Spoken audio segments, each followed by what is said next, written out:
Hello and welcome back to our YouTube channel Commerce के सितारे। आज के इस वीडियो के अंदर हम सीखने जा रहे हैं मेजर्स मेजर्स ऑफ पॉवर्टी। देखो कितना सिंपल है। मैंने बताया था आप लोगों को कि जैसे हम लोग कॉजेस पढ़ेंगे ना उतने ही इजी आपको मेजर्स लगेंगे। क्यों लगेंगे? क्योंकि देखो जो प्रॉब्लम होता है उसका सॉल्यूशन निकाल रहे हैं तो वो तो हमको सिंपल ही लगने वाला है। क्यों लगने वाला है? कि उसमें कोई मेहनत नहीं करनी ना। पता है कि भाई ये प्रॉब्लम है, उसका सॉल्यूशन क्या हो सकता है, ये हो सकता है, राइट। जैसे हमारे मोदी जी बोलते हैं कि अच्छे दिन आएंगे, वैसे ही अच्छे दिन आ रहे हैं। देखो क्या कर रहे हैं हम लोग मेजर्स के अंदर कि इंक्रीज एग्रीकल्चर प्रोडक्टिविटी। जो हम लोगों ने बिल्कुल एग्रीकल्चर पे ध्यान देना ही बंद कर दिया था, जो हमारा मेन फोकस था, एग्रीकल्चर क्या था, हमारा मेन स्ट्रेंथ था, उसी को हमने क्या कर दिया था, बंद कर दिया था। सपोज करोगे तुम लोगों का मेन स्ट्रेंथ क्या है, फोन देखना, गेम खेलना, तुम उसी को बंद कर दोगे तो क्या तुम आगे बढ़ पाओगे? राइट। आजकल के बच्चे तो यही करते हैं भाई, मैंने तो फोन देखते ही देखा है उन लोगों को। तो ये तुम्हारी मेन स्ट्रेंथ ही तुम बंद कर दोगे तो तुम्हारा कैसे चलेगा? वैसे ही हमारा मेन स्ट्रेंथ क्या था, एग्रीकल्चर, उसी को हमने क्या कर दिया, रोक दिया। तो अब हम क्या करेंगे, एग्रीकल्चर के अंदर ऐसी ऐसी स्कीम्स लाएंगे अच्छी खासी कि जहाँ पे फार्मर्स जाके अप्लाई करे, जो जो चीजों की उनको जरूरत है, जो नई टेक्नोलॉजी की उनको जरूरत है, वो सारी यूज करे। ठीक है। फिर क्या करेंगे, development of small cottage industries, small and cottage industries को डेवलप करेंगे, अनऑर्गेनाइज सेक्टर्स को डेवलप करेंगे, अच्छी टैक्स पॉलिसीज लाएंगे जहाँ पे सब इक्वल है। जो भी गुड्स एंड सर्विसेज बेच रहे हैं उस पे क्या लग रहा है, जीएसटी लग रहा है, ठीक है आज। तो वो सारी चीज क्या हो जाएगी, इक्वल हो जाएगी। कि ऐसा नहीं कि जो अमीर है उसी को टैक्स देना है, जो गरीब है उसी को टैक्स देना दे रहा है, तो सब सब सब इंसान टैक्स दे रहे हैं, ठीक है। Increase in human capital and लोग अपनी कम से कम इनकम में से भी क्या कर पाए, इन्वेस्ट कर पाए, ऐसी कैपिटल पॉलिसीज लेके आओ, ठीक है। Goods and services as a reasonable, जो गुड्स एंड सर्विसेज हम लोग बहुत हाई प्राइस को प्रोवाइड कर रहे थे, ठीक है, जहाँ पे हमारे पास डिमांड ज्यादा थी पर सप्लाई नहीं थी, तो हम क्या कर रहे थे, रेट बढ़ा दिया था बहुत ज्यादा लोगों को कि भाई ये इतने रेट पे ही मिलेगा, तो लोग क्या कर रहे थे, परचेस नहीं करे कर रहे थे। अब क्या करेंगे हम लोग, गुड्स एंड सर्विसेज को क्या कर देंगे, रिजनेबल रेट पे देना शुरू कर देंगे। एम्प्लॉयमेंट प्रोग्राम्स क्या है, कि जिसके अंदर ऐसे लोग जो अनएम्प्लॉयड बैठे, जिनके पास कोई काम नहीं है, ऐसे लोगों को क्या मिले, रोजगार मिले, ठीक है, ऐसी स्कीम्स लाओ। हाउसिंग स्कीम्स, हाउसिंग स्कीम्स क्या होती है, कि जो बहुत ही गरीब है, जिनके पास खुद का घर होने की कोई भी संभावना नहीं है, ऐसे लोगों के लिए इंदिरा गांधी स्कीम्स में भी आया था कि भाई हाउसिंग स्कीम्स लेके आए वो लोग। नरेंद्र मोदी स्कीम्स में भी हो रहा है कि जो एसटी ओबीसी वाले लोग हैं उनको क्या दे रहे हैं कि घर दे रहे हैं कि आप इतने पैसे भरो, खुद का घर लेके जाओ, ठीक है। सोशल सिक्योरिटी स्कीम्स, ऐसे लोग कि जिनका पेंशन्स बंद हो जाता है, ठीक है, जिनको कोई इंश्योरेंस पॉलिसीज नहीं मिल पाती बहुत कम रेट पे, क्योंकि उनकी इतनी इनकम नहीं है कि वो लोग ज्यादा रेट पे इंश्योरेंस पॉलिसीज ले पाए, ठीक है। ऐसे सारे लोग रिजनेबल रेट पे सब चीज दी, ठीक है। जनधन योजना क्या है कि भाई जीरो बैलेंस पे अकाउंट खुलाओ, तुम अकाउंट रखोगे तुमको 5,000 रुपए मिलेंगे, ठीक है। तो ये सारी स्कीम्स लेके आओ, जिसके वजह से क्या हो कि जो सच में गरीब है, ठीक है, जिसके वजह से जो अपनी बेसिक नीड्स भी पूरी नहीं कर पा रहे, जिसकी वजह से पॉवर्टी बहुत ज्यादा बड़ी है, उसको हम क्या कर पाए, कम कर पाए, ठीक है। तो लाइक दिस बिल्ली, तुम भी नाचो कि हम भी क्या करेंगे, कोशिश करेंगे पॉवर्टी कम करने का, राइट। कर पाएंगे, कर सके अब तक।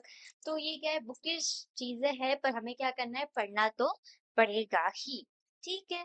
चलो इसको डिटेल में एक बार पढ़ लेते तो तुमको सो कॉल्ड आइडिया आ जाए कि एग्जाम में कैसे लिखना है, ठीक है। इंक्रीज एग्रीकल्चर प्रोडक्टिविटी, देखो क्या लिखा है, due to increase in agriculture productivity, income of labour has increase and poverty can reduce.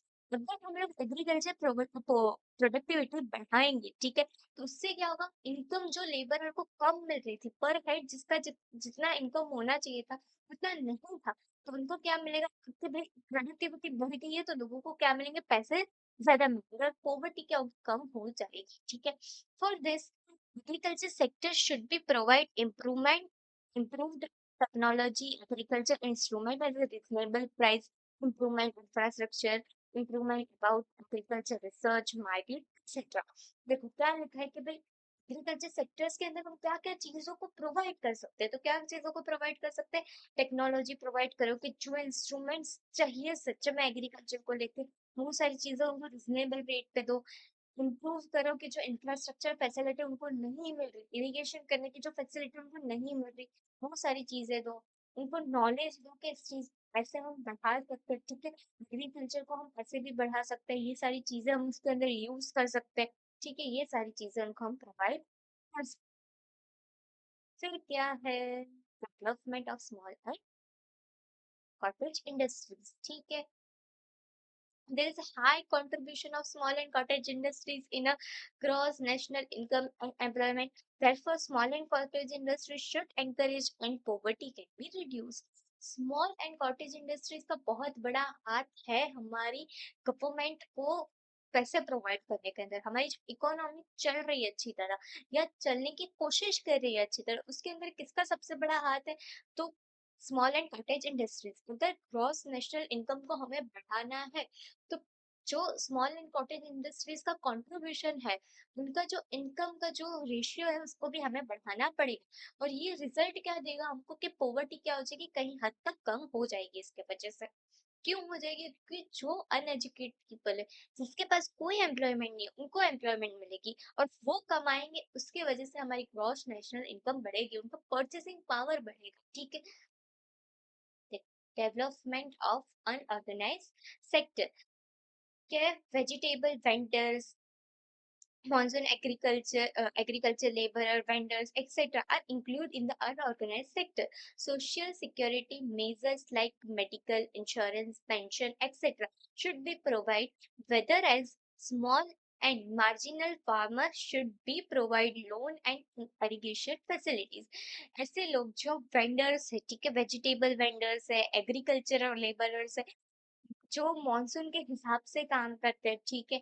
इससे अनऑर्गेनाइज सेक्टर्स को हम क्या दे सकते हैं? सोशल सिक्योरिटीज दे सकते हैं, उनको पेंशन की, मेडिकल की, इंश्योरेंस की, ये सारी फैसिलिटीज दे सकते हैं, उनको लोन दे सकते हैं।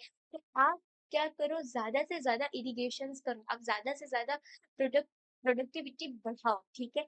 तो ऐसे लोगों को हम क्या दे सकते हैं? कम रेट पे लोन दे सकते हैं कि वो बढ़ा सके, ठीक है, जो चीजों की उनको जरूरत है वो ला के एग्रीकल्चर के अंदर क्या कर सके, डेवलपमेंट कर सके, ठीक है। फिर क्या है, appropriate tax policy. Government should implement tax policy which reduce inequality of income and poverty. Government should impose more tax on a rich and less tax on a poor. Government can announce tax holiday for needy commodities. Government can use fund of a tax on welfare oriented program for a poor and poverty can be reduced. कि हम क्या करें, ऐसी tax policy लगाए, ऐसी tax policy implement करे कि जहाँ पे इनइक्वालिटी कम हो जाए, ठीक है। जहाँ पे रिच ज्यादा है और पुअर पुअर रिच को ज्यादा मिल रहा है, पुअर को कम मिल रहा है, ठीक है। ये सारी जो इनइक्वालिटी है वो कहीं हद तक क्या हो जाए, कम हो जाए, ठीक है।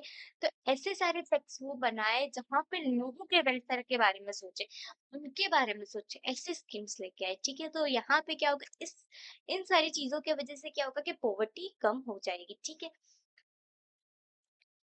Goods and services as a reasonable rate. देखो क्या था कि भाई लोगों की डिमांड जिस हिसाब की, उस हिसाब से अगर उनको सप्लाई मिलेगी ना, उस हिसाब से उनके पास प्रोडक्ट अवेलेबल होगा ना, तो क्या होगा, अपने आप जो रेट है ना वो प्रोडक्ट का, वो नॉर्मल रहेगा, उसको हर एक इंसान परचेस कर पाएगा। जैसे पेट्रोलियम ले लो, ठीक है। अगर इंडिया के पास पेट्रोलियम अवेलेबल होगा, ठीक है, या होता, तो क्या इतना रेट बढ़ सकता है? उसकी स्कैर्सिटी होगी तभी उसका रेट क्या होगा, बढ़ेगा। जब लोगों की डिमांड ज्यादा बढ़ जाएगी और सप्लाई कम हो जाएगी तो क्या हो जाएगा, रेट बढ़ा देंगे वो लोग, ठीक है। फिर क्या करेंगे, लोग अवॉइड करने लगेंगे कि हम क्या करेंगे, पेट्रोल कार्स नहीं लेंगे। हम क्या करेंगे कि भाई छोड़ो यार, इधर तक तो हम चल के भी चले जाएंगे, साइकिल लेके चले जाएंगे, पेट्रोल का रेट तो देखो कितना बढ़ गया। तो ये सारी चीजों को हम कम कर देंगे। तो यहाँ पे क्या हो रहा है, to reduce poverty, directly nutritious foods and food security to poor should made available at a reasonable rate. The rational shops for rural and urban poor provide basic utility goods at a reasonable price under public distribution system.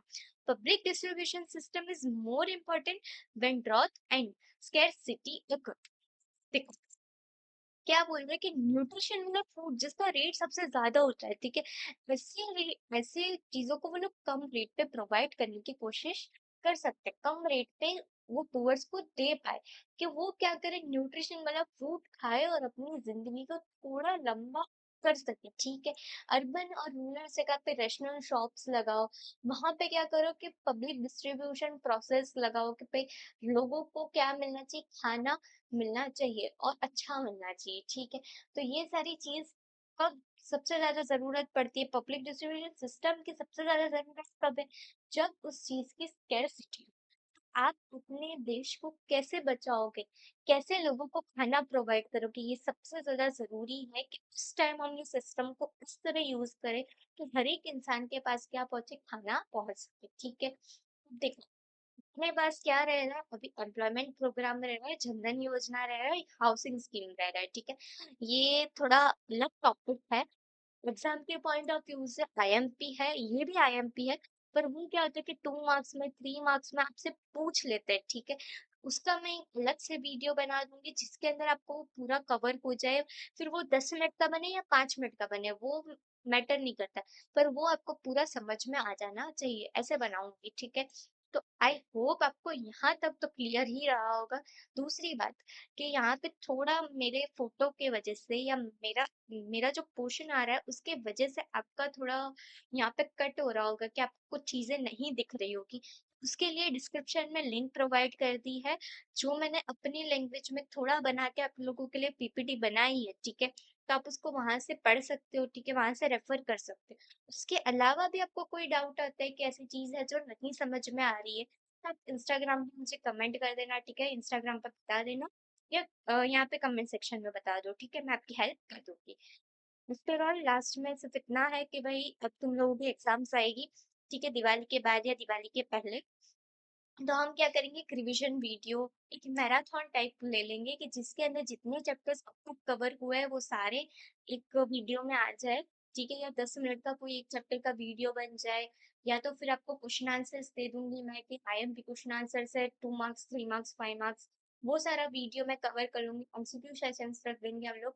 तो ये सारी चीजें मैं आपको provide कर दूंगी, कि आपको एग्जामिनेशन से पहले पहले सारी चीजों का रिवीजन मेरे साथ साथ आपको हो जाए, ठीक है। आई होप आपको यहाँ तक क्लियर रहा होगा, ये वीडियो समझ में आया होगा, आपको पसंद आया होगा। और अगर प्लीज पसंद आ रहा है, प्लीज प्लीज इसको लाइक शेयर और सब्सक्राइब करो, ठीक है। Thanks for watching.